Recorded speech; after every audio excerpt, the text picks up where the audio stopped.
Assalamualaikum warahmatullahi wabarakatuh. Selamat pagi. Pada kesempatan kali ini akan kami kupas sekilas tentang kemasan pangan. Secara umum kemasan dapat terbagi menjadi dua, yaitu kemasan melekat dan tidak melekat. Dalam pengertian pertama, kemasan melekat adalah kemasan yang merupakan satu kesatuan dari produk yang dikemas. Sedangkan pada kelompok selanjutnya, kemasan merupakan bagian yang terpisah dengan objek atau produk yang dikemas untuk ditawarkan pada konsumen. Dalam kehidupan sehari-hari, pada akhirnya dua jenis kemasan tersebut seringkali digabungkan menjadi satu kesatuan dengan fungsi yang berbeda.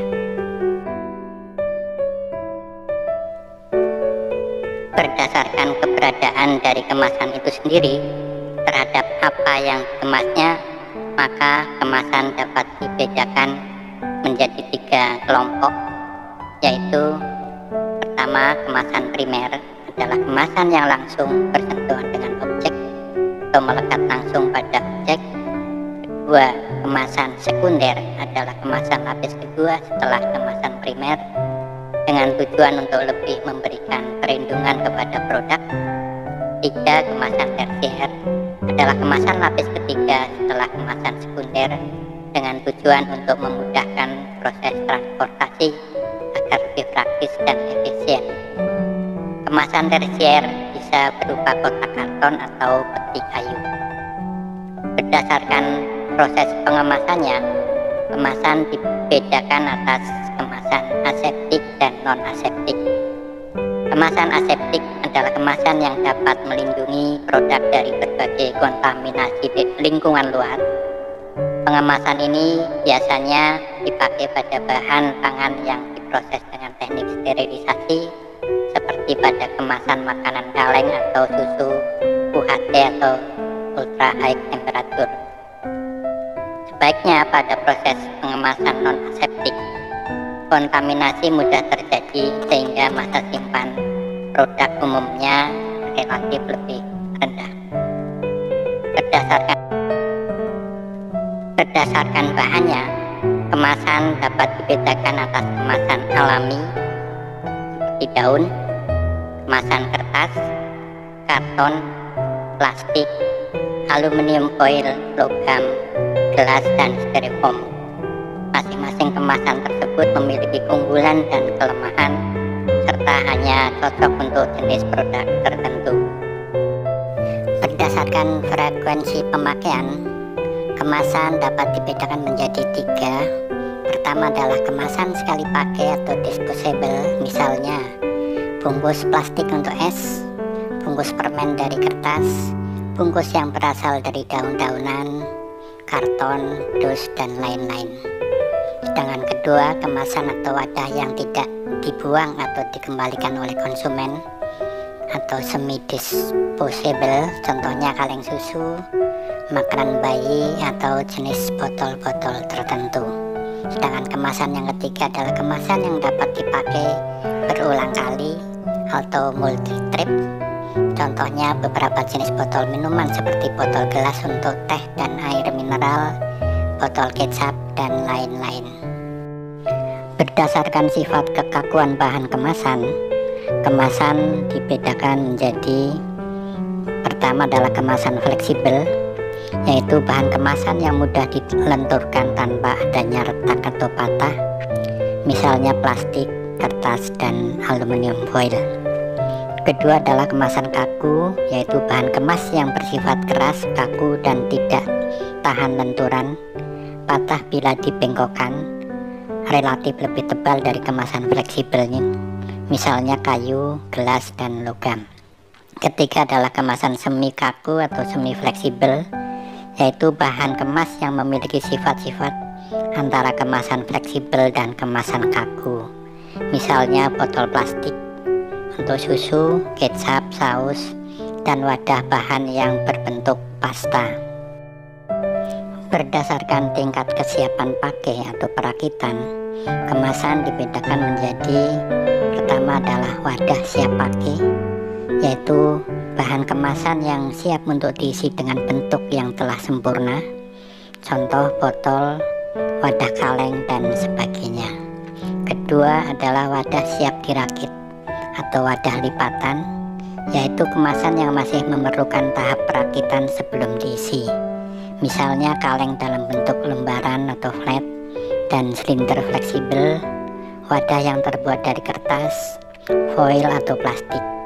Keuntungan penggunaan wadah siap dirakit ini adalah penghematan ruang dan kebebasan dalam menentukan ukuran.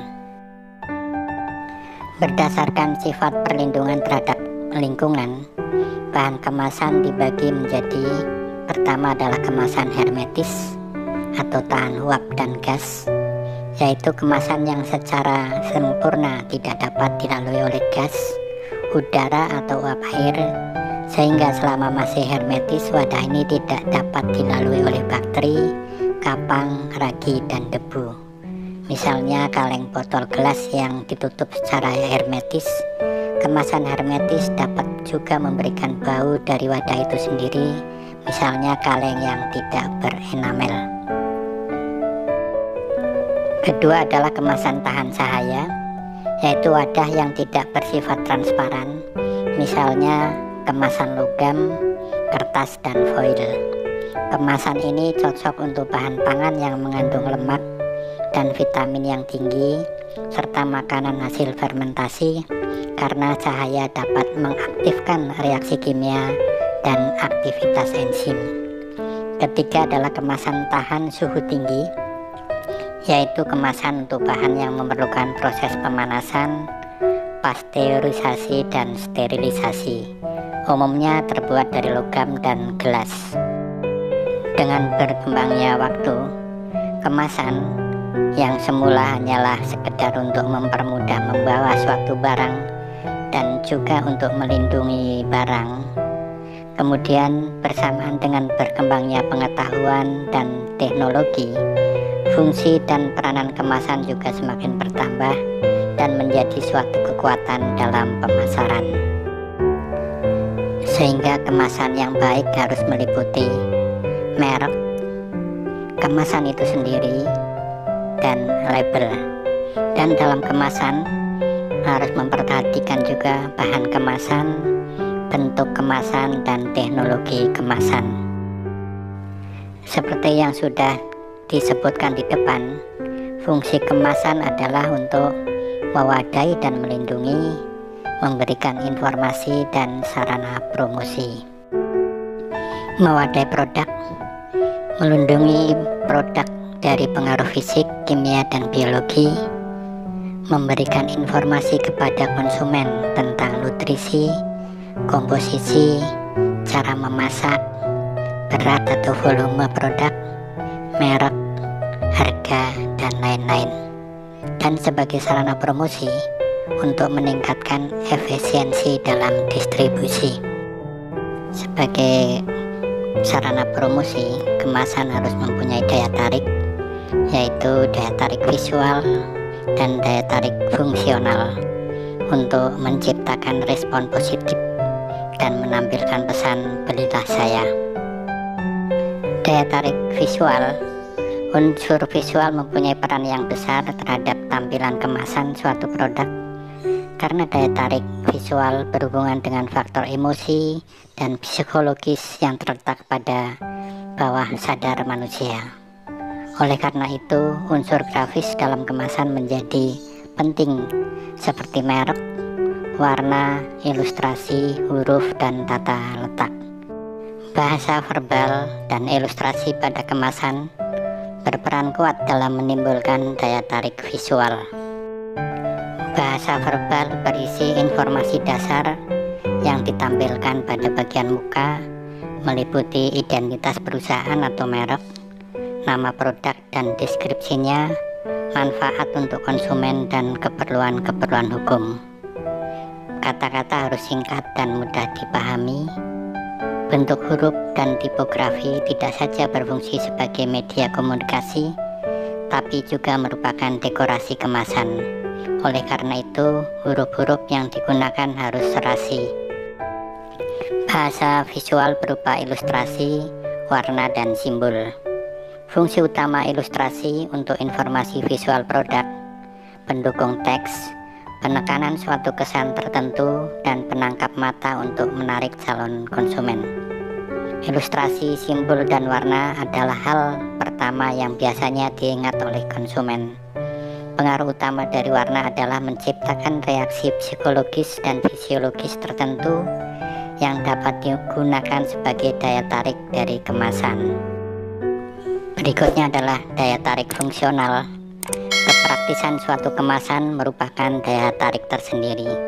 Keyakinan bahwa produk benar-benar terlindungi, kemudahan membuka dan menutup kembali, ukuran kemasan sesuai dengan keperluan, kemudahan penyimpanan, membawa, dan lain sebagainya yang bersifat praktis merupakan daya tarik fungsional yang juga dapat menimbulkan kesan positif. Seperti yang sudah kami kemukakan di depan, bahan kemasan berasal dari kemasan alami, kemasan kertas, kemasan karton, kemasan plastik, dan lain-lain yang masing-masing mempunyai keunggulan dan kelemahan serta hanya cocok untuk jenis tertentu akan kami bahas selintas. Pertama adalah kemasan plastik. Kita tak pernah bisa lepas dari kemasan plastik, baik untuk membungkus makanan, minuman, atau untuk keperluan lain.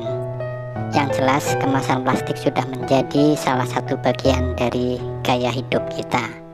Ada berbagai jenis kemasan plastik yang biasa digunakan, dan masing-masing kemasan plastik mempunyai risiko keamanan yang berbeda pula. Maka dari itu kita harus mengenal dan mengetahui kemasan plastik yang bisa kita gunakan agar tidak terjadi kesalahan yang dapat membahayakan kesehatan kita. Untuk kemasan plastik akan dibahas tersendiri di kesempatan berikutnya. Kemasan gelas. Kemasan gelas merupakan bahan kemas tertua dan telah dikenal sejak 3000 sebelum Masehi. Kelebihan kemasan gelas adalah kedap terhadap air, gas, bau-bauan, dan mikroorganisme. Inert dan tidak dapat bereaksi atau bermigrasi ke dalam bahan pangan. Kecepatan pengisian hampir sama dengan kemasan kaleng. Sesuai untuk produk yang mengalami pemanasan dan penutupan secara hermetis, dapat didaur ulang, dapat ditutup kembali setelah dibuka, transparan sehingga isinya dapat diperlihatkan dan dapat dihias, dapat dibentuk menjadi berbagai bentuk dan warna, memberikan nilai tambah bagi produk, dan rigid atau kaku, kuat, dan dapat ditumpuk tanpa mengalami kerusakan. Metal atau logam. Bentuk kemasan dari bahan logam yang digunakan untuk bahan pangan yaitu bentuk kaleng tin plate, kaleng aluminium, bentuk aluminium foil. Kaleng tin plate banyak digunakan dalam industri makanan dan komponen utama untuk tutup botol atau jars. Kaleng aluminium banyak digunakan dalam industri minuman.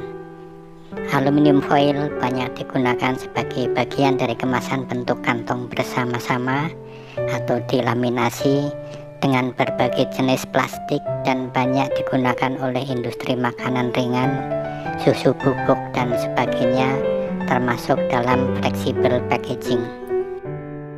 Kemasan kertas merupakan kemasan fleksibel pertama sebelum ditemukannya plastik dan aluminium foil.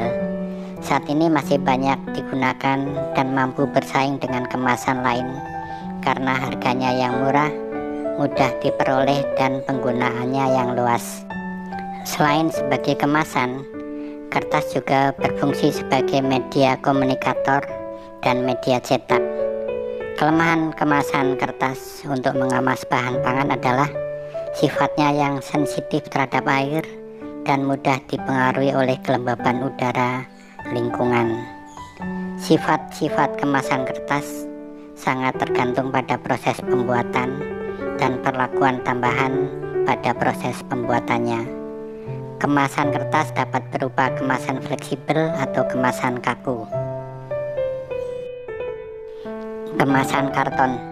Karton lipat dan kardus merupakan jenis kertas yang populer karena praktis dan murah. Dalam perdagangan disebut juga folding karton dan digunakan untuk mengemas bahan hasil pertanian atau jenis-jenis barang lainnya.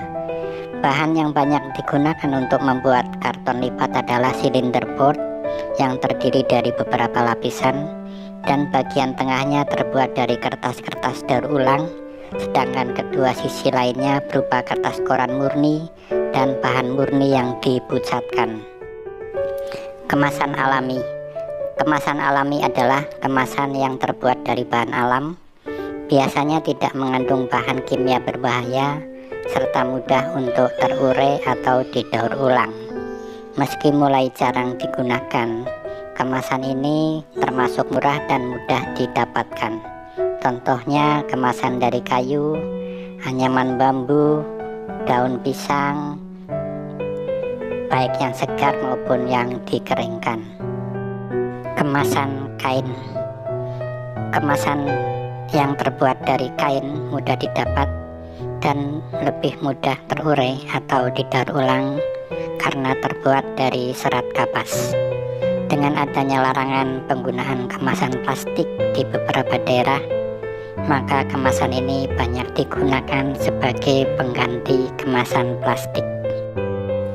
Demikian penyampaian sekilas tentang kemasan pangan yang mudah-mudahan bermanfaat bagi calon pelaku dan atau pelaku usaha mikro, kecil, menengah atau UMKM, khususnya di bidang pangan di seluruh pelosok Nusantara dan dimanapun berada.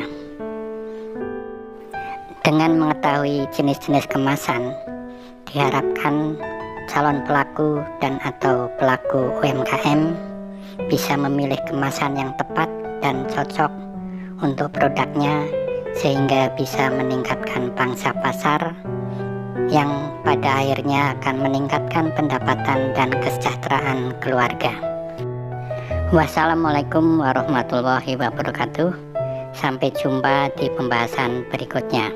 Terima kasih.